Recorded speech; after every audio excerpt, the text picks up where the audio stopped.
This has been a parliament struggling to do business, a parliament struggling to get all members of parliament to come to the floor to work.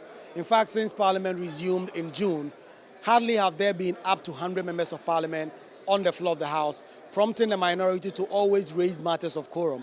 Today, there was the advice from the minority that from next week, if the MPP MPs do not turn up to work, they will start raising matters of quorum every time to frustrate government business, warning that MPP MPs should take their parliamentary business serious and not go about following their presidential candidate to campaign. As I speak to you, flag bearer is in north, running mate is in west, in the south.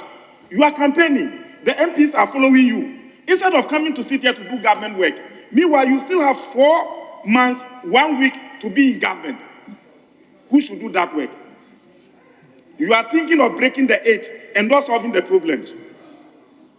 Mr. Speaker, this is serious. The flag bearer, Dr. Mahmoud Bawumia, must release the MPs to come to Parliament and work. The running mate, Dr. Metopoku Prampe, must release the MPs to come and work.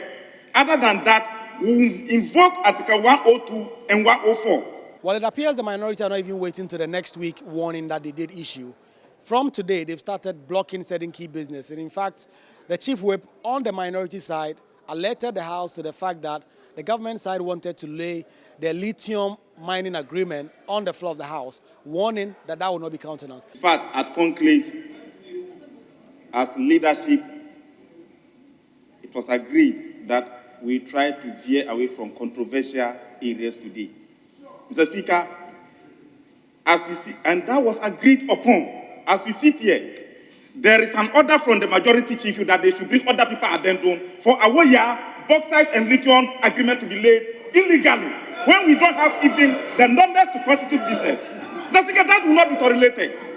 The Constitution says Article 102. We need them to one before we can proceed. Honorable member. We need them to one before we can proceed. Honorable member. No other business will be taken. Honorable. This was agreed upon. The people are demonstrating. CSOs are demonstrating. Parliament cannot go on without illegality.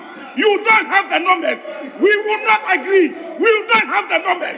Mr. Speaker, we will not condone that.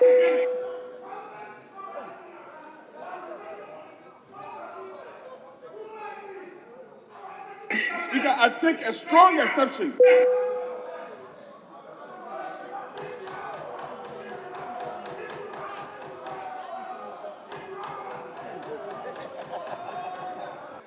After back and forth and MPs raising matters of quorum, the Speaker of Parliament, Alban Bagbin himself, took the chair and had an advice to the government side, urging them to take their parliamentary business seriously and attend.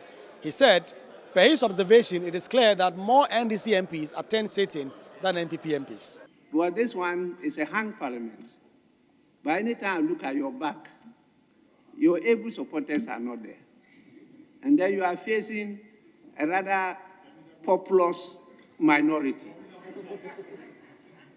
That doesn't augur well for the government. And I think you have to tell your colleagues, because I always see those who attend. But the majority of them, we just see the seats. That's not correct.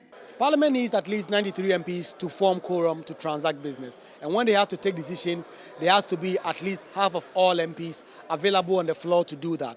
Parliament hasn't had that, but they've quite progressed to do business since then. But it appears the minority now are sending the signals that that will no longer be the order of business. And they are going to insist that the NPP MPs must prioritize government business and come to Parliament to work. Reporting for Joy News, Kweku Asante, Parliament House, Accra.